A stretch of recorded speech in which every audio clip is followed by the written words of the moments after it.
예, 감사합니다. 또 귀한 이렇게 참 복된 자리에 세우신 하나님께 감사드리고 또 이렇게 귀한 자리에 불러주신 또 김준환 목사님과 우리 성도님들께 감사를 드립니다. 우리 사람들은 살면서 무엇을 믿고 또 무엇을 의지하는가에 따라서 그 사람의 삶이 달라집니다.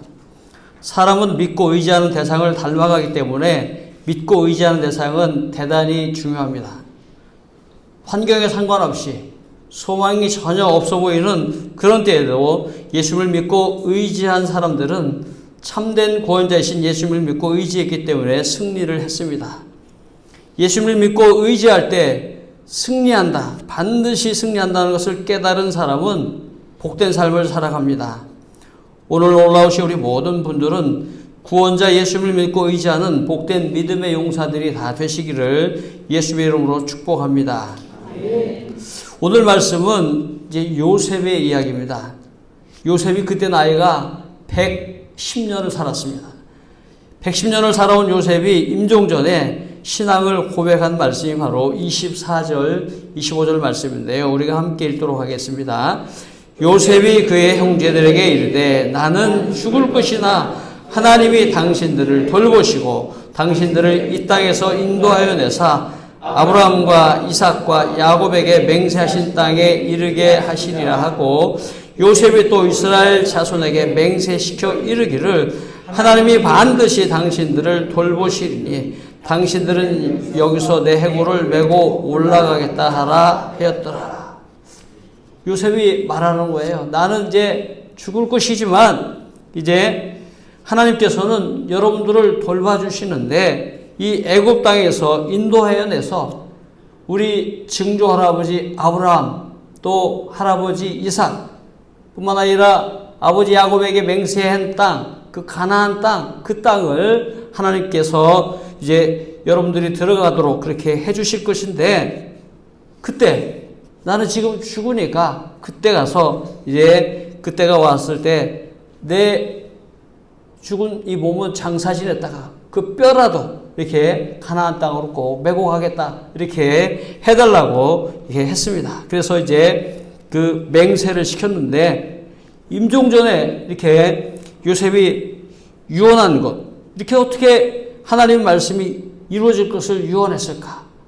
생각해 보세요. 아브라함 그 증조 할아버지인데 증조 할아버지한테 처음 약속한 때부터 지금 요셉이 죽는 시간까지 350년이 흘렀는데 아직 그게 안 이루어졌어요. 이거 이루어질 거라고 믿기가 쉽겠습니까? 정말 그것이 어려운 일인데도 불구하고 요셉의 그 유언을 들은 사람들 아니 350년 동안이나 아직 안 이루어졌는데 지금 언제 또 이루어질 줄 알고 이것을 얘기하나 그 생각하니까 어떻게 되겠어요?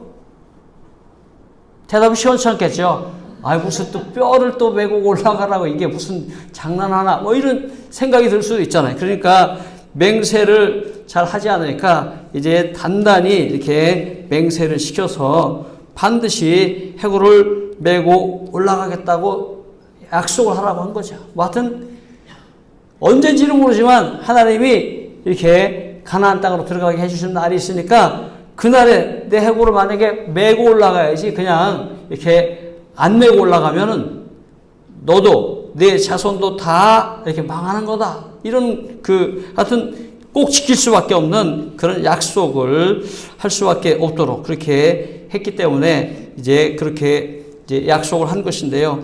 그러면 이렇게 요셉이 죽음을 앞에 두고 있었음에도 불구하고 어떻게 이렇게 하나님 말씀이 지금 오랜 기간 350년이라는 기간 동안 안 이루어졌는데 이것이 하나님께서 하신 약속이기 때문에 반드시 언젠가는 이루어질 것이다. 이렇게 약속을 할 수 있었을까? 우리가 한번 생각을 해봐야 되는데요. 요셉이 평생 동안 어떻게 살아왔는지에 대해서 그것을 이제 보면 알 수가 있는데요. 요셉의 일생을 보면 이게 쉬운 삶을 살지 않았어요. 어려웠어요. 먼저는 형들이 요셉을 위하여서 노예로 팔았어요. 노예로. 이스마엘 사람들이 노예를 사갖고 이제 요셉을 끌고 어디 가냐면 가나안 땅에서 한참 멀리 떨어져 있는 애굽 땅까지 이렇게 끌고 갔습니다. 그때 이제 이스마엘 상인들이 뭐 노예시장이 이제 소시장 열리듯이 사람을 세워놓고 이 사람은 어떻게 되죠? 예, 얼마짜리 이렇게 파는 거예요. 근데 그 보디발이 노예시장에 가서 요셉을 산 거예요. 값은 얼마인지 모르지만 하여튼 이제 팔렸어요. 사람이 이렇게 팔렸단 말이죠. 그죠? 그런데 그 보디발 가정에 보면 가정에 그 총무가 있어요. 총무. 그러니까 주인이 있고 가정 총무가 있고 노예들이 쭉 있어요. 그러니까 노예가 여러 명 있을 텐데 그 요셉은 어떻게 되죠? 멀리서 이렇게 왔고 또 어리고 하니까 어떤 일이 생겼냐면 이제 뭐 제일 그 노예 중에서도 제일 층층이 제일 낮은 그런 노예였을 것이 분명합니다. 그러니까 그 노예 요셉에게 인권이 있었을까요? 없었을까요? 그 뭐 물어보나만 하죠. 난 너무 배가 고파요. 잠자는 시간이 너무 없어요. 쉬는 시간이 너무 부족해요. 이런 얘기는 뭐 어떻게 꺼내보지도 못했을 것입니다. 많은 일을 하고 집안에 누구를 만나서 일을 시켜도 예 알겠습니다. 일해야 될 그런 고단한 노예 생활을 했던 정말 거절할 수 없는 아주 비참한 그런 노예였을 것입니다. 우리 창세기 39장 1절부터 3절 말씀 보면서 우리가 그런 환경들을 한번 생각해 보겠습니다. 읽겠습니다. 함께. 요셉이 이끌려 애굽에 내려가매 바로의 신하 친위 내장 애굽 사람 보디발이 그를 그리로 데려간 이스마엘 사람의 손에서 요셉을 사니라. 여호와께서 요셉과 함께 하심으로 그가 형통한 자가 되어 그의 주인 애굽 사람의 집에 있으니 그의 주인이 여호와께서 그와 함께 하심을 보며 또 여호와께서 그의 범사에 형통하게 하심을 보았더라. 예. 이제 팔려갔는데 요셉을 보디발이 샀는데 이제 요셉이 이렇게 하나님께서 요셉과 함께 하셔서 이제 요셉이 이렇게 형통한 자가 돼서 형통한 자가 됐으면 노예에서 풀려나서 이제 자유인이 됐다 이래야 되는데 어떻게죠? 여전히 그 주인 애굽 사람의 노예로 있는 거예요. 이거 뭐 형통한 겁니까? 근데 하나님께서는 하나님과 함께하면 그게 형통하다는 것을 가르쳐 주시는 거예요. 노예 신분이었지만 형통하고 또 그 주인도 하나님이 요셉과 함께 하시는 것을 보고 또 형통하게 해주시는 것을 보았어요. 얼마나 감사한 일입니까? 아직 노예였지만 보디발이 이 사람은 보통 사람이 아니고 하나님이 함께하는 사람이구나. 그런 것을 이렇게 알게 된 거죠. 그런데 우리가 하나님이 함께 하셨다. 요셉은 정말 그 좋은 사람이구나. 우리가 이렇게 생각할 수 있는데 그렇지 않습니다. 하나님이 함께 하신다고 하는 것은 그냥 이렇게 가만히 있는데 노예니까 시키는 일만 열심히 하고 있는데 뭐 하나님이 그냥 찾아오셔서 함께 하는 게 아니고 잠언 8장 17절로 보면 나를 사랑하는 자의 나의 사랑을 입으며 나를 간절히 찾는 자가 나를 만난다고 우리 주님이 말씀하셨어요. 그냥 요셉이 노예지만 열심히 일을 해야 되고 그렇지 않으면 살 수 없는 노예지만 어떻게 해서라도 무슨 수수라도 하나님을 찾은 거예요. 뭐 일하다가 찾든지 뭐 꿈속이라도 찾든지 어떻게 해서라도 나는 하나님을 찾아야 되겠다. 그래서 그렇게 하나님을 찾았는데 하나님께서는 그 존귀하신 하나님이 낮고 낮은 노예 중에서도 최고의 그 밑에 있는 그 최하에 있는 그 요셉을 찾아오신 거죠. 그래서 요셉과 함께 하시고 또 하나님께서 요셉을 형통하게 해주셨습니다.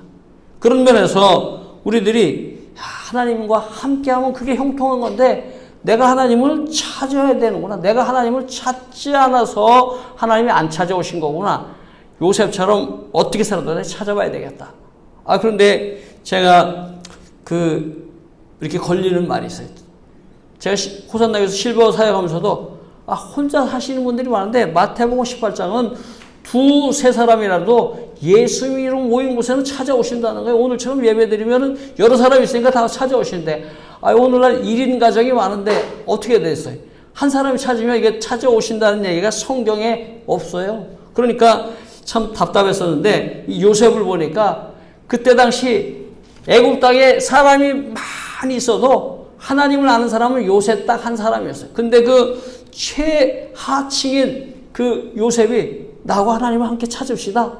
이렇게 누구하고 얘기할 수가 없었을 게 분명해요. 그러니까 자기 혼자 찾았을 텐데 생각을 해보니까 오늘날 1인 가정이 많고 또 가족들이 많이 있어도 딴 사람들은 다 호응을 하니까 혼자 가정에서 하나님을 찾아야 될 그런 분들도 계시고 또 심지어는 교회 공동체가 있지만 다 같이 찾을 수가 없어서 또 그렇게 애타는 그런 사람들도 있습니다. 어쨌든 혼자서라도 여러분 한 사람 한 사람 혼자서라도 하나님을 찾기만 하면 하나님이 여러분이 계신 곳이 노예 같은 그런 하찮은 자리라도 초막이라도 또 궁궐이라도 어디라도 하나님이 함께 하심을 믿으시고 하나님을 간절히 찾아서 일평생 동안 하나님과 동행하는 복된 삶을 사시기를 예수님의 이름으로 축복합니다. 아멘.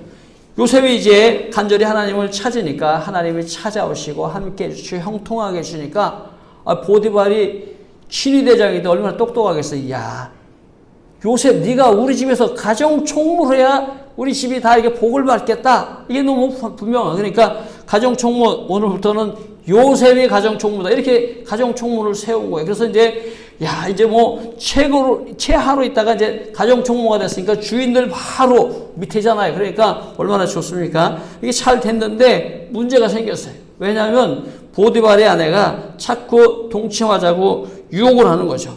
그렇게 동침하자고 유혹을 할 때마다 요셉이 이제 거절을 했는데도 불구하고 포기를 하지 않는 거예요. 창세기 39장 8절 9절 말씀을 보면 우리가 이렇게 알 수 있는데요. 함께 읽겠습니다. 요셉이 거절하며 자기 주인의 아내에게 이르되 내 주인이 집안의 모든 소유를 간섭하지 아니하고 다 내 손에 위탁하였으니 이 집에는 나보다 큰 이가 없으며 주인이 아무것도 내게 금하지 아니하였어도 금한 것은 당신뿐이니 당신은 그의 아내임이라. 그런즉 내가 어찌 이 큰 악을 행하여 하나님께 죄를 지으리까. 예. 아니 주인이 나한테 가정 총무로 삼고 이게 다 맡겼지만 뭐 특별히 얘기 안 했지만 당신은 그 주인의 아내인데 당연히 뭐 이렇게 동침하면 안 되는 거 아닙니까? 또 더군다나 이 큰 악을 행하는 것, 그것은 하나님 앞에 죄를 짓는 것입니다. 하나님 뜻은 그게 바로 아니라고 하는 것을 이렇게 말을 했습니다. 그런즉 내가 어찌 큰 악을 행하여 하나님께 죄를 지으리까? 이거 뭐 당연히 주인한테도 이렇게 안 되는 것이지만 하나님 앞에는 더욱 안 되기 때문에 뜻이 아니라는 거죠. 하나님 뜻이 아니어서 동침할 수 없다는 것을 얘기한 겁니다. 그렇습니다. 우리 하나님께서는 아모스 3장 3절에 두 사람이 뜻이 같지 않은데 어찌 동행하겠습니까? 하나님 뜻하고 이 사람 뜻하고 이게 같아야 되는 거죠. 누구라도 둘이 같이 가려면 뜻이 맞아야 되는데 이 하나님하고 사람하고 같이 가려면 이 사람이 하나님 뜻에 맞춰야지 하나님이 사람 뜻에 맞춰주질 않아요. 왜냐하면 이런 거하고 똑같아요. 여러분들이 자녀를 낳아서 이렇게 키울 때 뭐 이렇게 좀 10살, 15살짜리도 이쁘지만 2살, 3살짜리가 얼마나 이쁩니까? 그런데 2살, 3살짜리 이쁘다고 해갖고 3살짜리가 하지 않은 대로 다 하는 집 있습니까? 그렇게 하면 집안이 망해요.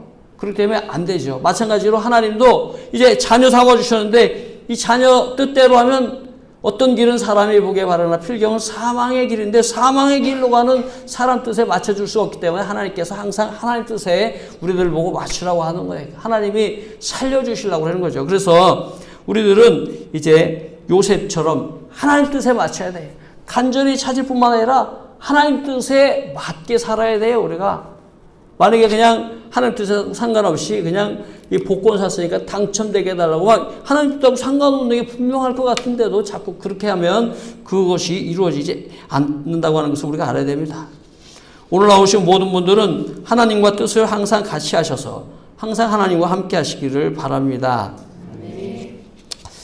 보디발의 아내가 이제 거듭 유혹을 할 때 요셉이 또 계속 거절을 했지만 어떻게 되죠? 누명을 쓰고 이제 감옥에 갇혔습니다. 하나님 말씀에 막 이렇게 순종하고 그랬으면은 이 계속해서 가정 총무가 됐다. 이제 이렇게 노예에서 풀려나고 이렇게 해야 될 텐데 오히려 이렇게 누명을 쓰고 감옥에 갇혔어요. 그렇습니다. 우리가 하나님 말씀에 순종해도 요셉처럼 어려운 일을 만날 수가 있어요. 내가 하나님 말씀에 순종하는데 말해 목사님, 도대체 이게 뭡니까? 이게 잘못됐잖아요. 막 저한테 항의하는 사람도 있어요. 제가 나쁘게 하진 않았는데. 그렇잖아요. 네. 어쨌든 하나님 말씀을 순종해도 하나님께서는 이게 어려움을 당할 수 있도록 이렇게 내버려 두는 수도 있다고 하는 것을, 만날 수도 있다고 하는 것을 우리가 알고, 그래도 우리는 하나님을 따라가고 순종해야 되지, 하나님 말씀에 순종했는데 감옥에 갇혔으니까 이제 포기다, 이렇게 하면 안 되는 거죠. 예. 그렇습니다. 우리가 하나님 말씀에 순종해도 이렇게 억울한 일을 당할 수가 있지만, 그래도 요셉은 감옥에서 간절히 하나님을 또 찾은 거예요. 하나님을 간절히 찾으니까 하나님께서, 그 높고 높으신 하나님이 감옥에, 아까 노예 찾아올 때보다 더 심각하죠. 이 감옥에까지 하나님 찾아오셨어요.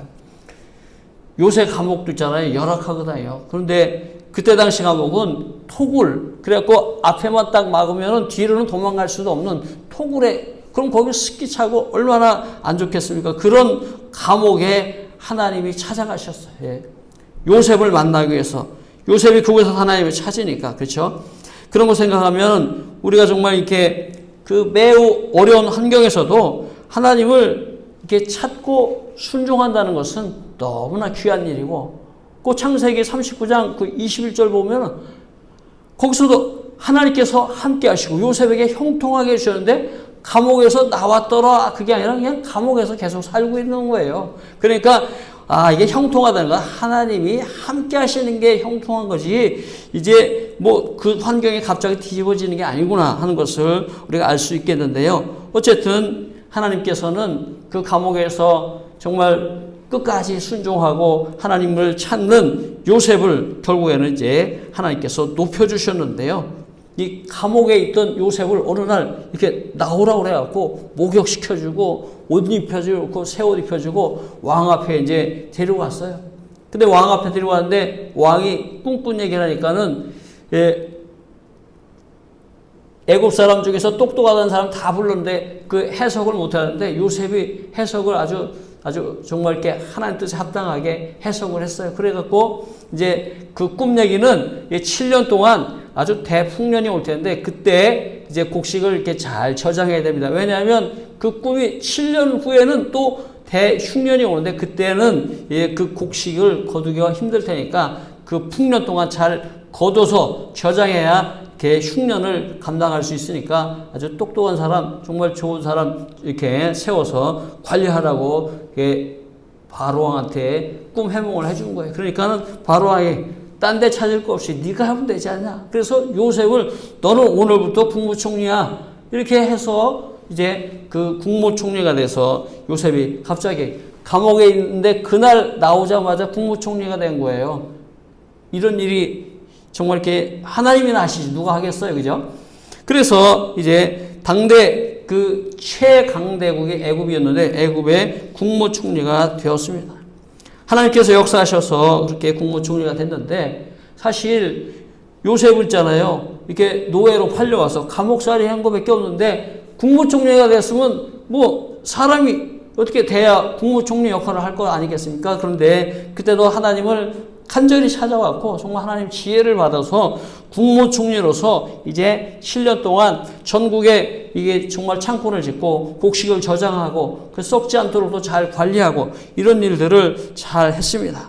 그래서 또 이제 7년 풍년이 지나고 또 7년 흉년이 시작되기 시작하니까는 온 세상에 이제 곡식이 부족한데 그래도 조금 준비를 더 많이 한 데는 몇 년 후에 어려움 겪었지만 준비를 안 한 데는 바로바로 어려움이 있지 않겠어요. 그래서 이제 그 요셉이 이제 그 하나님의 뜻에 따라 잘 철저히 대비한 애굽에는 문제가 없었지만 그렇지 않은 나라들에는 문제가 생기기 시작했어요.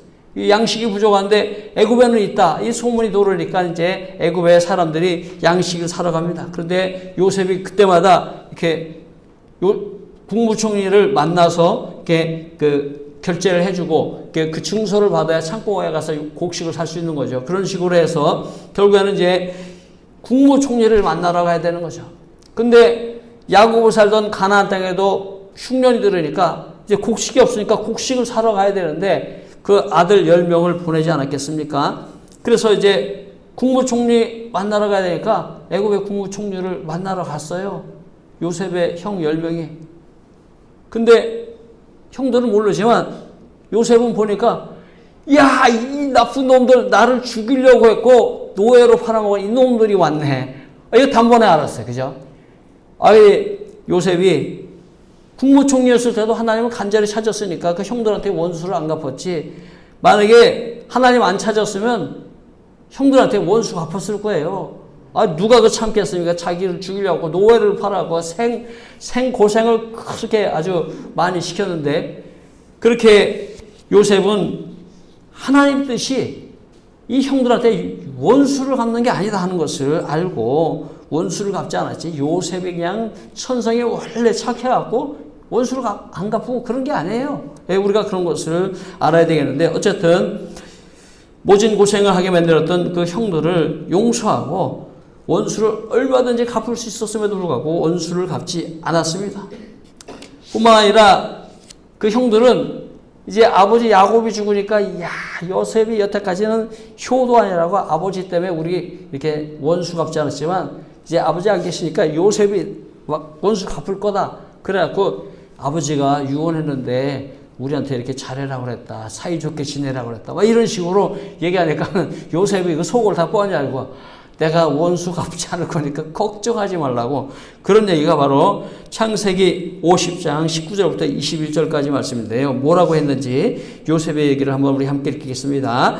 요셉이 그들에게 이르되 두려워하지 마소서. 내가 하나님을 대신하리까. 당신들은 나를 해하려 하였으나 하나님은 그것을 손으로 바꾸사 오늘과 같이 많은 백성의 생명을 구원하게 하시려고 하셨나니 당신들은 두려워하지 마소서. 내가 당신들과 당신의 자녀를 기르리다 하고 그들을 간곡한 말로 위로하였더라.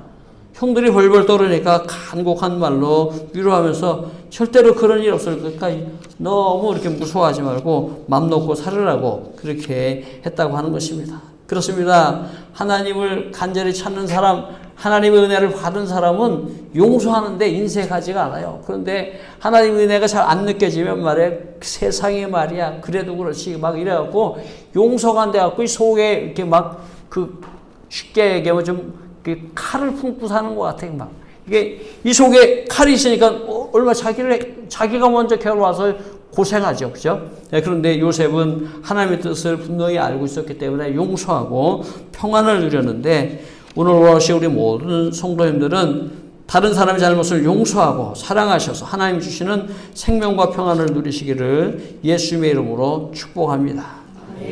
요셉은 이처럼 하나님의 말씀을 의지하고 하나님의 뜻을 구하고, 야, 이게 하나님의 뜻이면 내가 순종해야 되겠다. 정말 용서가 안 돼도 용서해야 되겠고 또 하나님을 간절히 찾아야 되겠다. 그렇게 살았던 그 요셉이 임종하기 전에 아까 우리 읽은 말씀 24절 25절 말씀을 그렇게 하면서 이제 출애굽해 주셔갖고 가나안 땅에 이르게 하겠다는 이 약속을 반드시 지킬 것을 믿고 이제 자기 유고를 메고 올라가겠다 하는 그런 이렇게 단단히 맹세를 받았다고 하는 것입니다. 그런 다음에 이제 요셉이 안심하고 이제 110살에 죽었어요. 그 26절이 바로 죽었다는 내용이잖아요. 함께 읽어볼까요? 요셉이 110세의 죽음에 그들이 그의 몸에 향 재료를 넣고 애굽에서 입관하였더라. 예. 이제 110살에 죽으니까 그때 당시 이 애굽은 왕이나 이런 사람들이 죽으면은 향재료로서 미라를 만드는 것처럼 애굽의 국무총리를 역임했기 때문에 이제 그렇게 미라로 만들고 또 성대하게 장례를 치렀을 것입니다. 어쨌든 장례를 다 마쳤는데 요셉이 확신한 대로 출애굽이 있었지요? 있어요. 성경에 출애굽기 있잖아요. 그죠? 출애굽했어요. 그죠? 출애굽했는데 문제는 요셉하고 이제 이게 죽기 전에 그 있던 사람들 요셉하고 맹세해서 내가 죽으면 이제 반드시 이게 장사 지냈다 출애굽하는 날 이렇게 내 유고를 메고 올라가겠다 이렇게 약속을 해서 맹세했어요. 근데 이 사람이 죽을 때가 이제 다 됐어요. 이렇게 나이도 많고 그런데 출애굽이 없으니까는 어떻게 하겠어요? 자기가 그냥 죽으면 안 되니까 자기 아들한테 단단히 이르고 또 그 아들이 죽을 때가 다 돼도 또 안 되니까 또 그 아들한테 단단히 이르고 만약에 요셉의 유고를 안 메고 가면은 우리 자손이 다 망하게 되니까 절대로 딴 사람은 몰라도 요셉의 유골만큼은 출애굽할 때 메고 가라고 그렇게 단단히 일르고 또 일러서 그 뒤로 요셉이 죽은 날부터 한 350년쯤이 지난 다음에 출애굽이 있었는데 그때 무슨 일이 있었는지 이렇게 출애굽기 13장 18절 19절 말씀 함께 읽도록 하겠습니다. 그러므로 하나님이 홍해의 광야길로 돌려 백성을 인도하시매 이스라엘 자손이 애굽 땅에서 대열을 지어 나올 때에 모세가 요셉의 유골을 가졌으니 이는 요셉이 이스라엘 자손으로 단단히 맹세하게 하여 이르기를 하나님이 반드시 너희를 찾아오시리니 너희는 내 유골을 여기서 가지고 나가라 하였음이더라. 예. 아주 홍해 광야길을 돌려 이렇게 백성들을 인도하고 이스라엘 자손이 애굽 땅에서 대열을 지어 나온 그 출애굽할 때 모세가 요셉의 유골을 이제 메고 가는 거죠. 그래서 예, 그때 요셉이 이스라엘 자손으로 이제 단단히 맹세했다. 창세기에는 그냥 맹세시켰다 그러는데 요 출애굽기에는 단단히 맹세 이렇게 시켰다 이렇게 말씀이 나오거든요. 그래서 이제 그 출애굽할 때 이제 요셉의 유골을 가지고 가는 거죠. 예. 하나님께서 약속하신 대로 출애굽이 반드시 있었고 요셉이 믿은 대로 이제 하나님께서 인도해 주셨는데 결국에는 이제 요셉의 유골을 메고 가지고 나가는 겁니다. 이와 같이 얼마나 단단히 약속을 했으면 예, 우리가 보통 한 3년만 지나도 잊어먹잖아요. 그죠? 그런데 30년 지나면 대부분 잊어먹고 기억이 안 나죠. 제가 1975년 졸업하면서 예, 친구들하고 야 우리 75년이니까 2000년 그러면 25년 남았다. 25년 후에 우리 학교 교정에서 만나자. 저 잊어먹어서 생각도 안 났어요. 지나고 보니까 그때 누군 친구가 왔었을래나 안 왔을 것 같다 이렇게 생각도 들고 어쨌든 100년 지나면 안 되죠. 뭐 300년 지나면 이게 무슨 약속이 지켜질 그 수가 없는 거예요. 그런데 350년 지난 다음에 요셉의 그 유골을 메고 올라간다고 하는 것은 어마어마한 그런 기적이나 똑같은 겁니다. 그런데 그 일이 일어났고 하나님의 약속이 이루어질 것을 소망한 그 요셉의 믿음대로 된 것입니다. 그런데 요셉의 유골을 메고 가는 사람들도 야 요셉 할아버지는 얼마나 믿음이 좋길래 이런 날이 있을 것을 알고 이렇게 했을까. 참 그 사람들도 정말 이렇게 요셉을 생각하고 믿음이 더 좋아졌지 않을까 이렇게 생각을 하는데요. 이렇게 요셉은 하나님의 약속하신 말씀이면 반드시 이루어진다. 이게 믿어야 되는데 사실은 요셉만 그런 게 아니라 저나 여러분이나 오늘날 사는 사람들도 하나님이 약속하신 이 성경 말씀이 반드시 이루어진다. 이 믿고 살아야 되는데 제가 이렇게 사역을 하면서 이 말씀을 전해드리면서 보면은 이렇게 이렇게 확신이 이렇게 많지 않은 그런 그 경우들을 많이 보고 그분들뿐만 아니라 저도 그냥 이렇게 뭐라 그럴까 아주 그냥 힘들어서 이게 소망이 있나 이런 생각이 들 정도로 어려운 일을 만날 때는 하나님 말씀보다는 내 생각이 더 맞은 것 같고 이런 식으로 더디 믿고 하는 이런 모습들을 보면서 야 이거 잘못된 생각이다 이런 생각을 하면서도 이게 참 그럴 쉽지가 않죠. 그래도 이 요셉을 생각하면서 또 소망을 갖고 이렇게 살으니까 이게 자꾸 하니까 이게 긍정적인 사고를 갖게 되고 긍정적인 사고를 갖게 되니까 이게 뭐랄까 이게 해답이 없는 것 같은데 해답이 만들어지더라고요. 예. 어쨌든 오늘날에도 예수를 믿는 우리들이 하나님의 말씀을 확신하고 순종하면 하나님께서 약속하신 말씀대로 반드시 이루어집니다. 왜 그렇습니까? 민수기 23장 19절 말씀을 보면 하나님의 약속을 반드시 시킨다고 하는 걸 알 수 있는데요. 함께 읽도록 하겠습니다. 하나님은 사람이 아니시니 거짓말을 하지 않으시고 인생이 아니시니 후회가 없으시도다. 어찌 그 말씀하신 말을 행하지 않으시며 하신 말씀을 실행하지 않으시라. 예, 하나님은 거짓말을 할 일이 없어요. 전지전능한데 무엇을 거짓말하시겠어요? 또 이렇게 경험하지 않아도 다 하시는데 거짓말할 일이 없죠. 또 후회가 없다는 얘기는 후회를 절대로 안 하죠. 그래서 어찌 그 말씀하신 말을 행하지 않으실 리가 있느냐? 또 하신 말씀을 실행하시지 않으실 리가 없다. 약속을 꼭 지킨다는 말씀이죠. 그렇습니다. 하나님의 약속하신 성경 말씀 반드시 약속을 지키시는 말씀인데 그 약속을 지켰는데 만약에 돌멩이 하나 생겼다. 이거 뭐 가치가 없잖아요. 그죠? 그런데 하나님의 말씀은 그렇지 않습니다. 얼마나 큰 능력이 있는지 예레미야 23장 29절 말씀 보겠습니다. 여호와의 말씀이라 내 말이 불같지 아니하냐 바위를 쳐서 부스러뜨리는 방망이 같지 아니하냐. 예. 하나님의 말씀은 불 같은 능력이 있어요. 아니 불 같은 능력이 있으면 어떻게 되나? 예. 뭐 예전에 이렇게 성냥 불로 켜잖아요. 그죠? 성냥 탁 켜면 이 불이 조그매요. 호 부르면 꺼지잖아요. 그죠? 그런데 이 작은 불이라도 이게 정말 가을 산 같은 데는 작은 불이지만 산에 이게 붙었다 하면 어떻게 되죠? 이게 걷잡을 수 없이 뭐 산이 몇 개씩 타고 뭐 안 끄면은 얼마나도 많이 탑니까? 그 미국 같은 데는 뭐 얼마나 큰 면적의 산불이 나는 것을 우리가 볼 수 있잖아요. 우리가 능력이 없지만 하나님 말씀에 순종하기만 하면 그 불이 이렇게 모든 걸 태우는 것 같은 그런 능력이 나타난다는 거예요. 여러분이 능력이 없어도 하나님 말씀에 순종하면 그런 능력이 나타나는데 문제는 불순종하면 호흡 부르면 꺼지는 것처럼 아무 능력이 없는 것 같다는 거예요. 하나님 말씀이. 그렇기 때문에 하나님 말씀을 이렇게 약속을 반드시 지키시고 그렇게 하나님 말씀에 순종하기에는 능력이 나타나는 거예요. 이 불 같은 능력 나타나는데 불에 안 타는 게 뭐가 있죠? 불에 안 타는 거. 불에 안 타는 건 그 뒤에 말씀 보면 바위를 쳐서 붙드는 방망이. 바위는 불이 안 타니까 바위는 이제 방망이로 이렇게 쳐야 되잖아요. 방망이로 쳐야 되는데 이 방망이로 이렇게 칠 때 보통 바위가 가로나는 게 아니라 방망이가 부러지잖아요. 그런데 하나님 말씀은 여러분 앞에, 제 앞에 있는 아주 뭐 견고한 반석 같은 도저히 우리가 해낼 수 없는 문제라도 하나님 말씀을 순종하면 하나님이 방망이로 쳐서 부스러뜨리는 그런 일을 하시기 때문에 문제가 문제되지 않도록 해결해 주신다. 그런 말씀입니다. 이와 같이 하나님의 말씀은 약속을 반드시 지키시고 불 같은 능력이나 바위를 쳐서 붙드는 방망이 같은 능력이 나타나서 우리 앞에 있는 문제를 다 해결해 주시는데 문제는 이제 유효기간이 언제다 이 말이죠.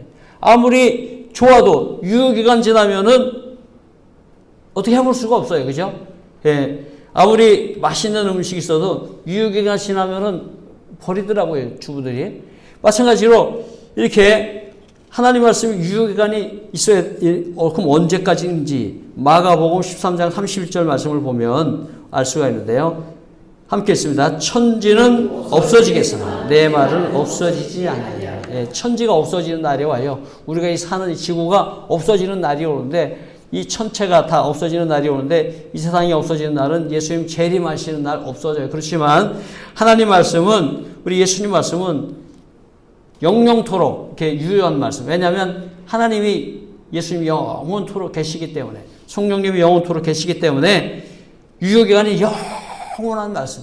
다시 말하면 이 성경 말씀이 언제 기록되어 있는지 몰라도 아무리 오래전에 기록되어 있어도 그것을 우리가 연구도 안 하고 모르지만 이 말씀이 하나님 말씀이면 이 말씀은 오늘날까지 이렇게 우리가 순종하면 불 같은 능력, 바위를 쳐서 방망이 같은 능력이 나타나서 우리의 삶을 괴롭히는 모든 것을 다 해결해주는 그런 말씀이라고 하는 것입니다.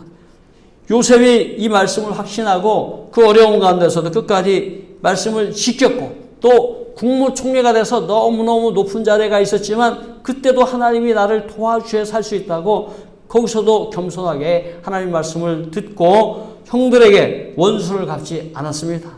그런 것을 생각할 때 이 말씀이 이렇게 우리 앞에 있는데 이 말씀은 생각해 보세요. 이 1,000억 원 가치만 있겠습니까? 뭐 1,000조 원 가치만 있겠습니까? 아닙니다. 이 말씀은 이 세상 보물을 다 준다고 해도 우리가 바꿀 수 없는 그런 소중한 말씀인데 이 능력 있는 말씀을 갖고 맨날 능력 없이 살으면 하나님이 우리를 갖다가 칭찬해 주시겠습니까? 이 말씀을 확신하고 정말 이 말씀대로 살기를 소원하면 하나님께서 어떤 일도 해결해 주시는 겁니다.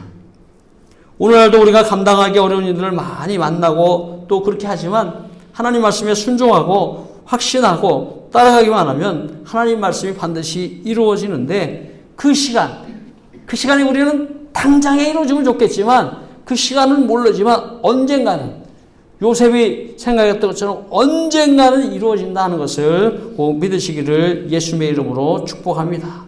왜냐하면 이 말씀은 우리 사람의 말이 아니고 하나님의 뜻이기 때문에 그런 겁니다. 제가 이제 개인적으로도 보면 제가 2002년도에 부산에 이렇게 이사 왔는데요. 2006년에 만난 어떤 권사님은 그럽니다. 며칠 전에도 이렇게 전화가 와서 목사님 만났을 때 2006년도죠.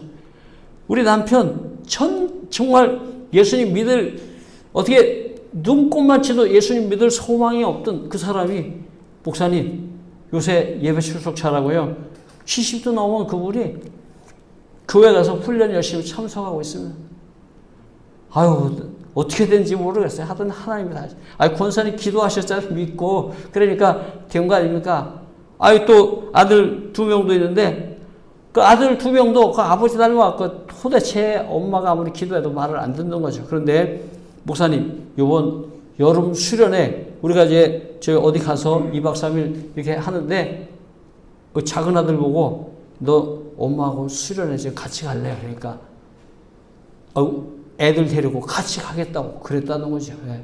당장 예수님 영접하지는 않았지만 옛날 같으면 어디 손톱도 안 들어가는 그런 얘기인데 그렇게 했다고 하면서 하나님이 다 하셨다고 이렇게 간증하며 얼마나 기뻐하시는지 모르겠어요. 예.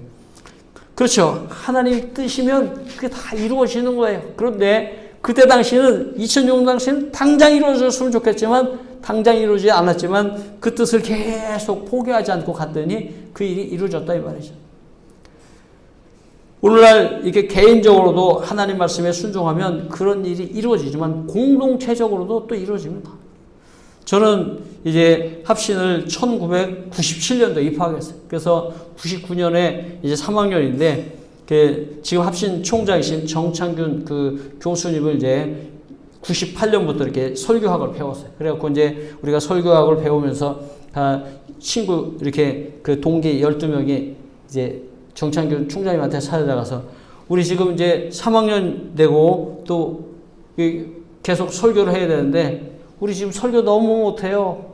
우리 교수님 우리 지금 설교 좀 가르쳐 주세요. 그랬더니 이제 설교는 한 번, 2번 가서 이렇게 되는 게 아니고 집에서 같이 이렇게 하는 식으로 해서 이제 배워야 된다고. 설교자 하우스를 해야 된다고. 그래서 우리들은 그 교수님 따라서 그냥 가르치게 다녔는데 그때 당시 우리한테 뭐 이렇게 2박 3일 뭐 이렇게 여름방학, 겨울방학 때 캠프 가면 있잖아요. 우리한테 5만 원씩 받았어요. 그럼 12명 해봐야 60만 원이네요. 이거는 거기 무슨 기도원 가서 이렇게 숙소 빌리는 비용 뭐 그렇게 하면 될까 말까 그런 정도예요.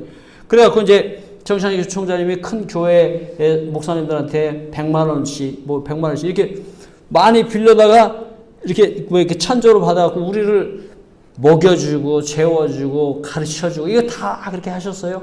그러면서 이제 우리한테 왜 꿈이 있다는 거죠. 무슨 꿈이신데요? 그러니까 이 설교자들이 잘 키워내야 되는데 그러려면은 이렇게 설교하는 모습을 이렇게 녹화해 갖고 어떤 행동을 하는지, 어떤 말을 하는지, 어떤 내용을 하는지, 그래서 또 성경 어떻게 해석해야 되는지 이런 걸 가르쳐 주려면 시설을 갖춰야 된다는 거예요. 그 설교자 하우스 센터 이렇게 갖춰야 되는데 그 얘기를 이렇게 들어보니까는 이렇게 세미나에는 강의실도 있어야 되죠. 이렇게 1인실 설교 또 3인실 뭐 이런 식으로 해서 시설이 굉장히 들어가고 이게 영상 이렇게 오디오 비디오 이런 시설도 다 해야 되고 이거 그 시설 하려면 돈이 진짜 많이 들어가겠다. 그런데 우리는 회비내는 것 갖고는 도저히 우리 쓰기도 모질란데 이런 그 시설을 할 그 생각도 못하죠. 그렇지만 모임이 있을 때마다 항상 이런 센터를 하나님께서 주시도록 기도하고 정말 이러실려나. 우리가 정말 이렇게 1999년부터 이렇게 그 기도를 이렇게 해오면서 진짜 이 꿈이 이루어질려나. 그런데 한 5년쯤 지났을까 어떤 분이 한 90평 그 서울의 그 압구정동에 가면 소망교회가 있는데 소망교회 앞에 아주 넓은 공터가 있는데 그게 주차장이에요. 주차장. 근데 공터 이렇게 제일 넓은데 기퉁이에 이렇게 공터라 그러면 그 주차장 기퉁이에 90평짜리 건물이 있는데 소망교회에서 아무리 돈을 많이 준다 그러다 안 파는 거예요. 근데 그분이 그 소유자가 여자 목사님인데 우리 보고 거기 시설 다 해놨으니까 우리부터 공짜로 쓰라는 거. 야, 이제 교수님이 이렇게 기도한 소원이 이루어졌나 보다. 우리는 그렇게 생각했어요. 그런데 거기 공짜로 가서 이렇게 시설 내고 그때 당시 야, 이걸 만약에 돈을 내고 사용한다면 한 4억을 내도 이렇게 쉽지 않을 수 있겠다. 이렇게 생각이 들었어요. 그런데 몇 년 이렇게 잘 사용하다 이제 우리가 쓸 거니까 도로 반납하세요. 우리는 돈을 낸 게 없으니까 반납하라고 그러니까 또 즉시 반납해야 돼요. 이거 뜻이 이루어진 게 아니구나, 이게. 그런데 놀라운 소식을 들었습니다. 제가 이제 작년에 그 5월 그 되기 전에 이제 설교자 하우스 센터가 세워진다는 거예요. 용인에. 그리고 그 교수님이 얘기하신 그런 조건을 다 들여서 어떤 건물을 이렇게 매입하고, 그죠? 빌딩의 어느 부분을 매입하고 또 그 분양받아서 그 안에 시설을 다 해갖고 그래서 이제 설교자 하우스 이름으로 등기도 하고 이제 또 이것을 다 사용하세요. 어떤 장로님이 정창규 총장님의 그 비전을 듣고 이 일은 바로 한국 교회를 위해서 설교자를 잘 세워야 되니까 꼭 해야 될 일이다. 이렇게 생각해서 그 일을 하도록 했다는 거죠. 우리 사람 생각에는 10년이 가도 15년이 가도 20년 이 가도 뭐 가망이 없던 일인데 하나님의 뜻에 합당하니까 그 일이 이루어져서 작년 5월에 설교자 하우스 리더십 센터 이렇게 이렇게 입당 감사 예배를 드렸어요.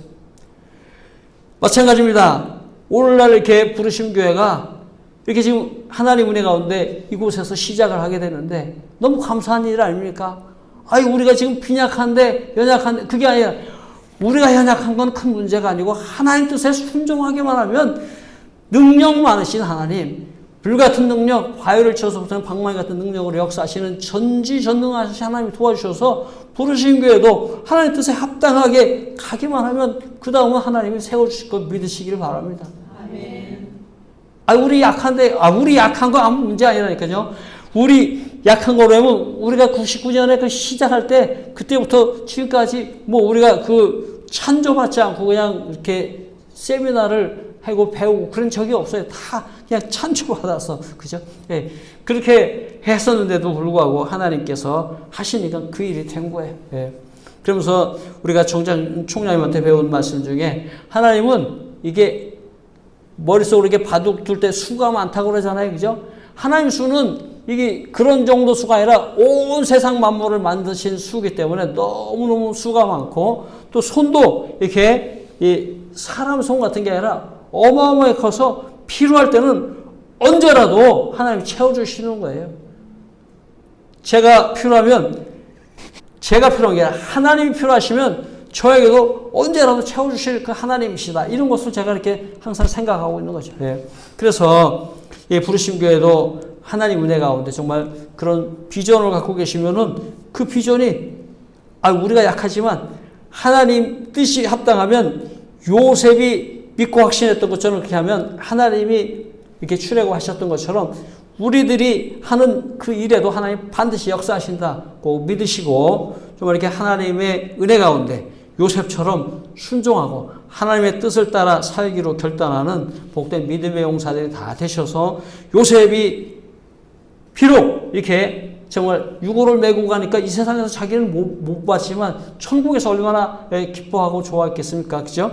예. 우리 시대에 이루어질지 않을지 그거 걱정할 필요 없이 하나님이 반드시 하신다는 거 그것만 꼭 믿으시고 꼭 하나님의 뜻을 찾고 또 따라가는 그런 믿음의 용사 대장분들이 다 되시기를 예수님의 이름으로 축복합니다. 아멘.